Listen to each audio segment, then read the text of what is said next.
Today I'll show you how to make an open bezel using special wire. Thank you so much, Steve, for sending me these wires to try them out. I think they're really great. So today I'll show you how to use them. These are sterling silver, so they're not fine silver, they are sterling silver wires, and they are called Bezel wire or stepped bezel wire. And that's because inside you can see this wire has a little step, and this step is what's keeping the gem from falling out of the bezel, of course. So when making a bezel using this wire, you don't need a back plate. And what's a back plate, you ask? That's the bezel with the back plate. So it's pretty much a regular bezel wire that's been soldered onto the back plate, and then you place your gemstone inside of it here. And another way to have an open back bezel is to simply cut out this silver right here, this metal, not necessarily silver. And as you can see, I've already marked it with a Sharpie, and then I would drill maybe over here, and then I would use my jeweler's saw to cut it out. And that's one way to have an open back bezel. The reason why you might want to have an open back bezel is because you might have a really nice stone that's semi-transparent or transparent, or the one that has a really nice back and you just don't want to cover it up. So that's when this wire might be great for you. As you can see, I've already started using it on this gemstone.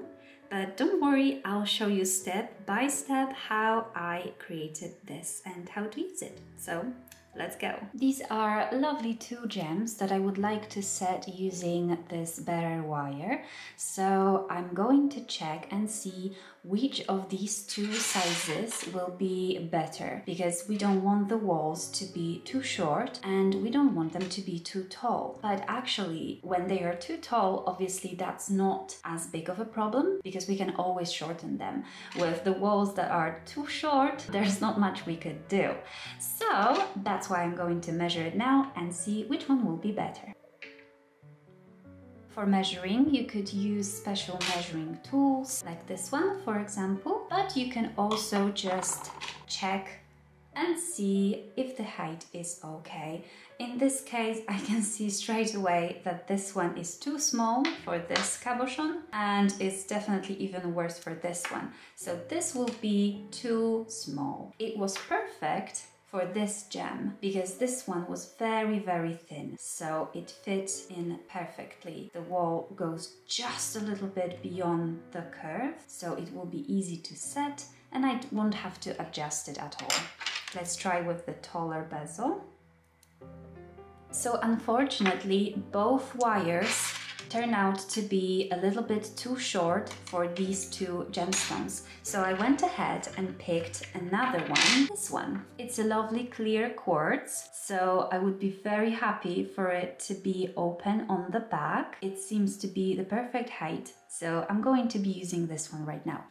I'm going to use the thinner one. Because it's sterling silver, it's a bit harder than fine silver, so it will be a bit difficult to shape it around the gemstone like that. That's why I'm going to go and anneal it. Let me show you how I do it. Annealing is the process when you are heating up the metal and then you're quenching it with the cold water. And this process helps you soften the metal, because when metal becomes harder, for example, while you work on it and it's becoming work hardened, it's important for you to anneal it from time to time if you want to restore its workability. If you don't anneal it, what might happen is, because it's very hard, the cracks might appear or something might break. So that's why it's better to keep an eye on it and anneal it, soften it if you need to. And obviously this one, I haven't worked on it yet, but it's pretty hard. So I'm again going to anneal it to make it a bit softer.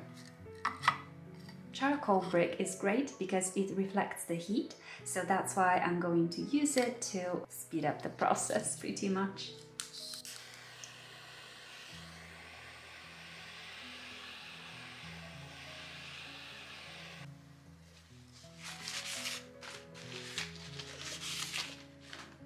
After annealing, metal became much easier to shape, so now I'm going to form a bezel for this gemstone. I will use a little card with a double-sided sticky tape on it, because when you put gemstone on it, it will be much easier to wrap your wire around it.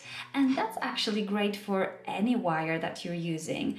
Just your bezel won't be turning and twisting around and slipping off.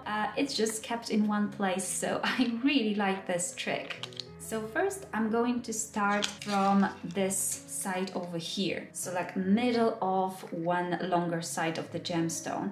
It's because it's easier to solder afterwards rather than, for example, starting from here. Also, this point might be a little bit too weak after you place your solder over here. So that's why it's better to start from here. And at first I won't be minding the step inside of this wire. At first I will just wrap it around as it would be just completely flat, because then I can adjust it later on. It will be much easier than trying to fit the gemstone onto the step right away, because that's just not possible. It will be falling out.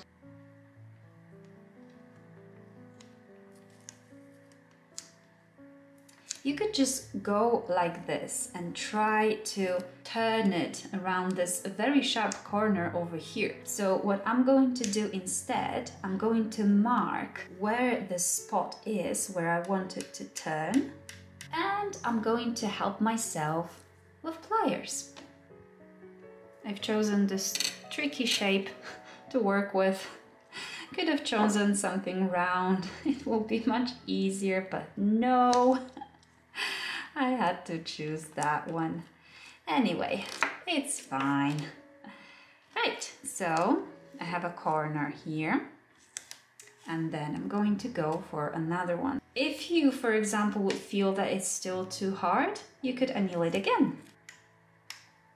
Because these corners, even though they are pretty sharp, they're still soft enough for me to not have to use a saw frame and not have to cut a little bit from the inside over here to make this sharper.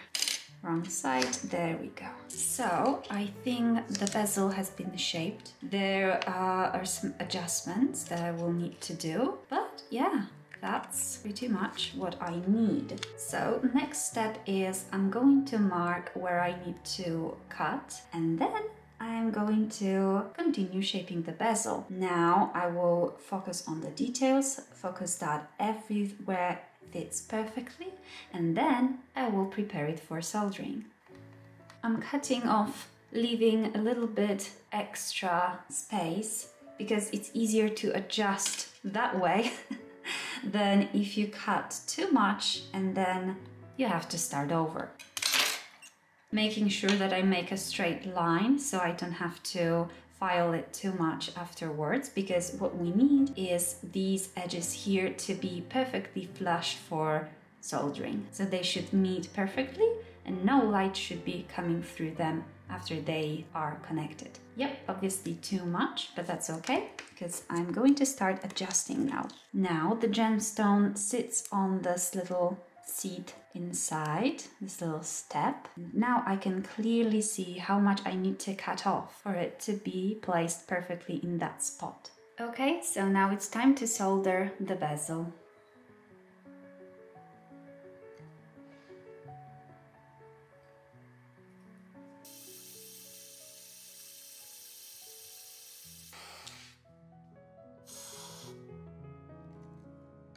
Okay, and the bezel is soldered. Now I'm going to fit the stone inside, and then I'm going to clean it, because as you can see it's not actually perfect, so I'm going to sand it and clean it.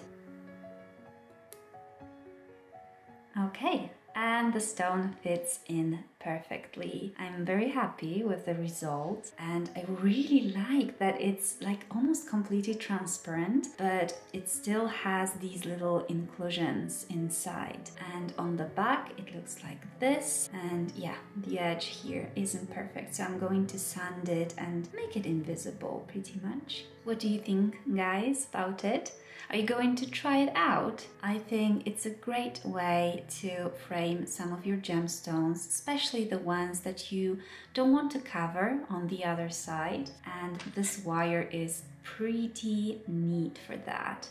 I'm very happy with it. For sanding, I'm just going to use my rotary tool with a flex shaft and these silicone attachments. I think they're called Eve, and they're really great. I really like the white one and then the black one. They are quite gentle but still abrasive enough to remove and sand and clean places like this. Remove extra solder or extra metal that you don't want.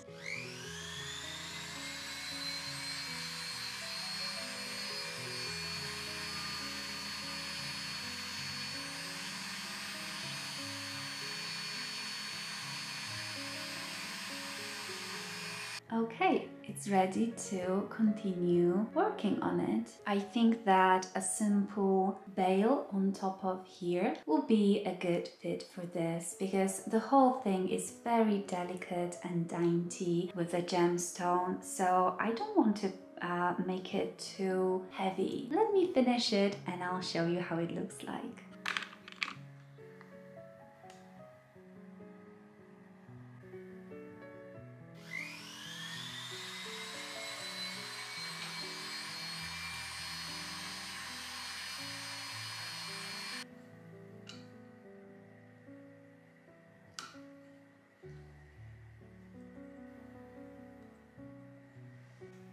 Setting with the pusher is actually quite difficult because, like I mentioned, this is sterling silver.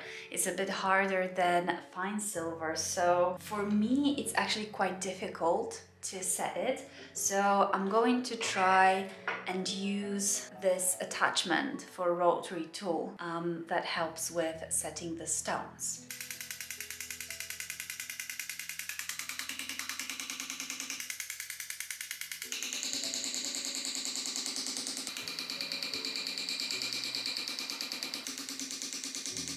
Okay, and that's finished. All done. Very simple pendant, which I personally really like. Tell me what you think. And if you're going to try using this bezel wire, I think it's also a great one to try and attach some prongs over here. So combine it with prong setting, because if you feel like, for example, you can't really close it enough and you're worried that your stone might fall out, if you're not able to push it enough, then having little prongs might be an extra support that will be useful. Hope you enjoyed it, and let me show you how it looks like finished.